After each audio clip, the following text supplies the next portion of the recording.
Assalamualaikum warahmatullahi wabarakatuh. Shalom, Om Swastiastu, Namo Buddhaya, Salam Kebajikan. Sebelumnya saya Mutpaina dengan nomor induk mahasiswa L13122102. Saya dari kelompok 6 di sini akan menjelaskan materi tentang produksi jasa sumber daya hutan pada mata kuliah Ekonomi Sumber Daya Hutan yang diampu oleh Bapak Dr. Insinyur Hendra Pribadi SPMP tahun ajaran 2024-2025. Produksi jasa sumber daya hutan yang merujuk pada proses penghasilan berbagai layanan ekosistem yang dihasilkan oleh hutan seperti penyediaan air bersih, konservasi keanekaragaman hayati, dan regulasi iklim. Ini melibatkan manajemen yang berkelanjutan untuk memastikan pemanfaatan hutan yang bertanggung jawab untuk keberlanjutan jangka panjang. Adapun jenis-jenis jasa sumber daya hutan. Yang pertama yaitu jasa pendukung, di mana jenis layanan ini mencangkup pelestarian keanekaragaman hayati, perlindungan tanah dari erosi, dan penyediaan tempat hidup bagi hewan.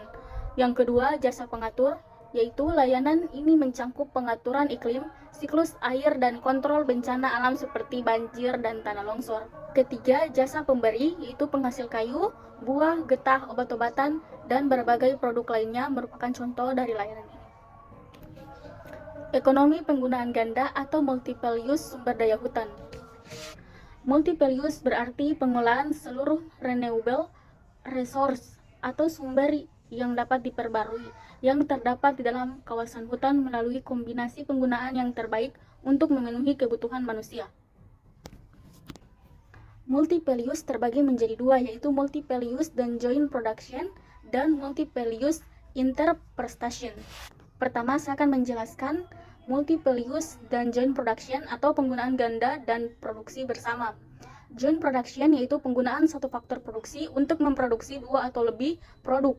Ada dua macam joint production, yaitu yang pertama technical fixed proportion atau proporsi yang ditetapkan secara teknis, yaitu apabila secara teknis memungkinkan memproduksi kombinasi produk di mana antara satu produk dengan produk lainnya memiliki rasio yang konstan. Contoh, memproduksi gandum dan jerami, daging sapi dan kulit sapi, daging domba dan wool.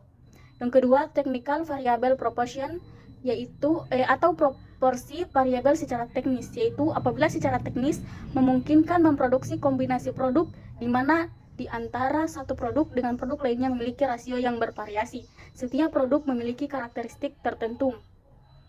Yang kedua, multiple use interpretation atau interpretasi penggunaan ganda. Yang pertama, membagi kawasan hutan menjadi unit-unit pengelolaan, di mana setiap unit pengelolaan dicurahkan untuk memproduksikan satu produk utama atau primary use, dan setiap unit pengelolaan diperbolehkan memproduksi produk sampingan atau secondary use, sepanjang tidak mengganggu tujuan utama pengelolaan unit pengelolaan tersebut. Yang kedua, tidak membagi kawasan hutan menjadi unit-unit pengelolaan dan tidak membebani kawasan hutan tersebut untuk memproduksi produk tertentu saja. Akan tetapi, kawasan hutan dikelola untuk tujuan utama memaksimumkan penerimaan bersih. Di sini, setiap hektar hutan memproduksi kombinasi produk tertentu yang akan memaksimumkan penerimaan bersih pemilik hutan. Kita masuk pada dampak ekonomi penggunaan ganda sumber daya hutan terhadap masyarakat lokal. Di sini ada dua, yaitu lapangan pekerjaan terbuka dan peningkatan pendapatan. Lapangan pekerjaan terbuka, penggunaan ganda hutan telah membuka lebih dari 600 lapangan pekerjaan bagi masyarakat lokal. Contohnya, lapangan pekerjaan terbuka yang ada di Kabupaten Parigi Mutong, Provinsi Sulawesi Tengah. Penggunaan ganda sumber daya hutan di Kabupaten Parigi Mutong, Sulawesi Tengah memiliki dampak ekonomi yang kompleks terhadap masyarakat lokal dan lapangan pekerjaan terbuka. Berikut ada beberapa poin. Pertama, peningkatan pendapatan, yaitu di mana penggunaan ganda hutan dapat meningkatkan pendapatan masyarakat lokal melalui berbagai kegiatan seperti pengambilan hasil hutan bukan kayu atau HHBK, di mana masyarakat dapat mengumpulkan dan menjual berbagai HHBK seperti rotan, damar, madu, dan buah-buahan.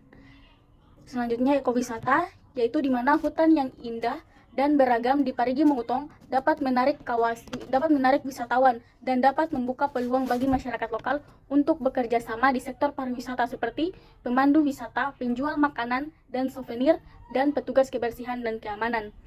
Selanjutnya, agroforestry, di mana masyarakat dapat menanam tanaman di bawah tegakan hutan, menghasilkan produk pertanian dan kayu secara bersamaan. Ada juga beberapa lapangan pekerjaan baru bagi masyarakat lokal seperti petani hutan, warung makan, toko souvenir, dan jasa penginapan. Selanjutnya, peningkatan pendapatan. Pendapatan masyarakat lokal mengalami peningkatan lebih dari 8 kali lipat sejak menerapkan ekonomi ganda hutan. Selanjutnya kita masuk pada model pengelolaan ekonomi penggunaan ganda sumber daya hutan. Di sini ada 3, yaitu pertama kemitraan dan kolaborasi, kedua konservasi dan restorasi, dan ketiga usaha berkelanjutan. Pertama, kemitraan dan kolaborasi, di mana membangun kemitraan antara pemerintah, masyarakat lokal, dan lembaga swadaya masyarakat untuk pengelolaan yang efektif. Pengelolaan ekonomi penggunaan ganda sumber daya hutan yang efektif memerlukan kemitraan dan kolaborasi antara berbagai pihak, yaitu di mana pemerintah memiliki tanggung jawab untuk mengatur dan mengawasi pengelolaan hutan. Pemerintah juga dapat menyediakan dukungan teknis dan keuangan untuk PHSDH. Selanjutnya, masyarakat lokal, di mana masyarakat lokal memiliki hak dan pengetahuan tradisional atas hutan dan sumber dayanya. Keterlibatan mereka dalam pengelolaan hutan sangat penting untuk memastikan keberhasilan PHSDH. Selanjutnya, perusahaan swasta. Perusahaan swasta dapat terlibat dalam PSDH melalui berbagai cara seperti investasi dalam kegiatan ekonomi yang berkelanjutan, pemberian bantuan teknis dan keuangan kepada masyarakat lokal, dan pengembangan pasar untuk produk-produk hasil hutan.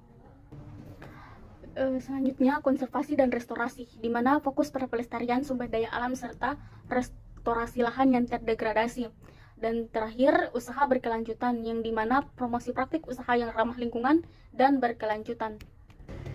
Selanjutnya, kita masuk pada studi kasus keberhasilan ekonomi penggunaan ganda sumber daya hutan di negara tertentu. Di sini ada 3, yang pertama sinergi komunitas, yang kedua pertumbuhan ekonomi, dan yang ketiga partisipasi masyarakat. Pertama, sinergi komunitas, kerjasama antara pemerintah dan masyarakat lokal yang sukses dalam mengelola sumber daya hutan. Adapun studi kasus keberhasilan ekonomi penggunaan ganda sumber daya hutan di Nepal terhadap sinergi komunitas. Nepal memiliki sejarah panjang dalam pengelolaan hutan bersama Community Based Forest Management atau CBFM. Pada tahun 1978, pemerintah Nepal memulai program CBFM untuk memberikan hak pengelolaan hutan kepada masyarakat lokal. Program ini telah terbukti berhasil dalam meningkatkan ekonomi dan kesejahteraan masyarakat lokal serta menjaga kelestarian hutan. Adapun contoh kasus, itu salah satu contoh keberhasilan CBFM di Nepal adalah di Desa Choria. Desa ini terletak di wilayah Terai, Nepal Selatan. Pada tahun 1999, masyarakat Desa Choria mendapatkan hak untuk mengelola hutan di wilayah mereka. Sejak saat itu, masyarakat desa telah berhasil meningkatkan pendapatan mereka melalui berbagai kegiatan ekonomi. Kedua, pertumbuhan ekonomi menunjukkan peningkatan ekonomi dan kesejahteraan melalui pemanfaatan sumber daya hutan yang bijaksana. Adapun studi kasus keberhasilan ekonomi penggunaan ganda sumber daya hutan di Bolivia terhadap pertumbuhan ekonomi. Bolivia memiliki hutan hujan tropis yang luas dan kaya akan sumber alam. Pada tahun 1996, pemerintah Bolivia mengeluarkan undang-undang kehutanan yang memberikan hak kepada masyarakat adat dan lokal untuk mengelola hutan di wilayah mereka. Undang-undang ini bertujuan untuk meningkatkan ekonomi dan kesejahteraan masyarakat lokal serta menjaga kelestarian hutan. Adapun contoh kasusnya, yaitu salah satu keberhasilan penggunaan ganda sumber daya hutan di Bolivia adalah di wilayah Beni. Wilayah ini memiliki hutan hujan tropis yang kaya akan kayu, tanaman obatan, dan hewan liar. Ketiga, partisipasi masyarakat. Keterlibatan aktif masyarakat dalam pengelolaan sumber daya hutan untuk keberlanjutan ekonomi. Adapun studi kasus keberhasilan ekonomi penggunaan ganda sumber daya hutan di Meksiko terhadap partisipasi masyarakat. Meksiko memiliki hutan yang luas dan kaya akan sumber daya alam. Pada tahun 1992, pemerintah Meksiko mengeluarkan undang-undang kehutanan yang memberikan hak kepada masyarakat adat dan lokal untuk mengelola hutan di wilayah mereka. Undang-undang ini bertujuan untuk meningkatkan ekonomi dan kesejahteraan masyarakat lokal, serta menjaga kelestarian hutan. Selanjutnya, kita masuk pada ekonomi rekreasi hutan. Ekonomi rekreasi hutan merupakan konsep pemanfaatan hutan sebagai sumber pendapatan melalui kegiatan rekreasi dan pariwisata. Hal ini mencakup berbagai aktivitas seperti hiking, camping, dan observasi alam. Dan sumber daya hutan adalah konsep pemanfaatan hutan untuk kepentingan ekonomi tanpa mengorbankan keberlanjutan lingkungan. Ini melibatkan diversifikasi penggunaan sumber daya hutan untuk menciptakan nilai tambah dan mengurangi kerusakan ekosistem. Selanjutnya kita masuk pada manfaat ekonomi rekreasi hutan. Di sini ada 3, yaitu pertama pendapatan ekonomi, kedua konservasi lingkungan, dan yang ketiga kesehatan, dan kesejahteraan. Pertama, manfaat ekonomi rekreasi hutan terhadap pendapatan ekonomi. Rekreasi hutan dapat menciptakan peluang ekonomi lokal melalui wisata dan penjualan produk lokal. Rekreasi hutan memiliki banyak manfaat ekonomi yang dapat meningkatkan pendapatan ekonomi masyarakat dan daerah. Selanjutnya, manfaat ekonomi rekreasi hutan terhadap konservasi lingkungan. Rekreasi hutan tidak hanya memberikan manfaat ekonomi, tetapi juga dapat memberikan manfaat bagi konservasi lingkungan. Selanjutnya, manfaat ekonomi rekreasi hutan terhadap kesehatan dan kesejahteraan. Rekreasi hutan dapat memberikan banyak manfaat bagi kesehatan dan kesejahteraan manusia, baik secara fisik maupun mental. Selanjutnya, masuk pada peran pemerintah dalam pengembangan ekonomi rekreasi hutan. Pertama, peran pemerintah dalam pengembangan ekonomi rekreasi hutan terhadap kebijakan penataan ruang. Pemerintah mengatur tata ruang dan izin untuk pengembangan fasilitas rekreasi yang berkelanjutan. Pemerintah memiliki peran penting dalam pengembangan ekonomi rekreasi hutan dan kebijakan penataan ruang. Peran pemerintah dalam pengembangan ekonomi rekreasi hutan terhadap dukungan keuangan, pemberian dana dan insentif untuk proyek-proyek pembangunan pariwisata hutan. Dukungan keuangan dari pemerintah sangat penting untuk membangun ekonomi rekreasi hutan. Dukungan ini juga dapat berupaya penyediaan dana, insentif fiskal, jaminan dan asuransi, pemberdayaan masyarakat, promosi dan pemasaran, pengembangan infrastruktur, dan penegakan hukum. Dengan dukungan yang tepat dari pemerintah, ekonomi rekreasi hutan dapat menjadi sektor ekonomi yang penting dan berkelanjutan di Indonesia. Peran pemerintah dalam pengembangan ekonomi rekreasi hutan terhadap pengawasan lingkungan. Pemberian dana dan intensif untuk proyek-proyek pengembangan pariwisata hutan. Pemerintah memiliki peran penting dalam memastikan bahwa pengembangan ekonomi rekreasi hutan dilakukan secara berkelanjutan dan bertanggung jawab. Dengan memperhatikan kelestarian lingkungan, pengawasan lingkungan merupakan aspek penting dalam pengembangan ekonomi rekreasi hutan. Pemerintah memiliki peran penting dalam memastikan bahwa kegiatan ekowisata dilakukan secara berkelanjutan dan bertanggung jawab dan memperhatikan kelestarian lingkungan. Selanjutnya kita masuk pada studi kasus sukses dalam ekonomi rekreasi hutan. Di sini ada 3, yang pertama penambahan pengunjung, kedua pendapatan lokal, dan yang ketiga penyerapan tenaga kerja. Pertama, studi kasus dampak penambahan pengunjung terhadap ekonomi rekreasi hutan Taman Nasional Waikambas. Taman Nasional Waikambas atau TNWK di Lampung terkenal sebagai habitat gajah Sumatera dan berbagai flora fauna lainnya. TNWK menjadi destinasi wisata alam populer, terutama untuk wisata edukasi dan observasi gajah. Penambahan pengunjung. Pada tahun 2022, TNWK mengalami peningkatan jumlah pengunjung hingga 20% dibandingkan tahun sebelumnya. Peningkatan ini disebabkan oleh beberapa faktor seperti peningkatan promosi wisata TNWK oleh pemerintah dan media sosial, peningkatan aksesibilitas ke TNWK dengan pembangunan infrastruktur jalan, meningkatnya kesadaran masyarakat tentang pentingnya wisata alam dan edukasi. Selanjutnya, studi kasus dampak ekonomi rekreasi hutan terhadap pendapatan lokal Desa Wisata Arum Jeram, Karanganyar.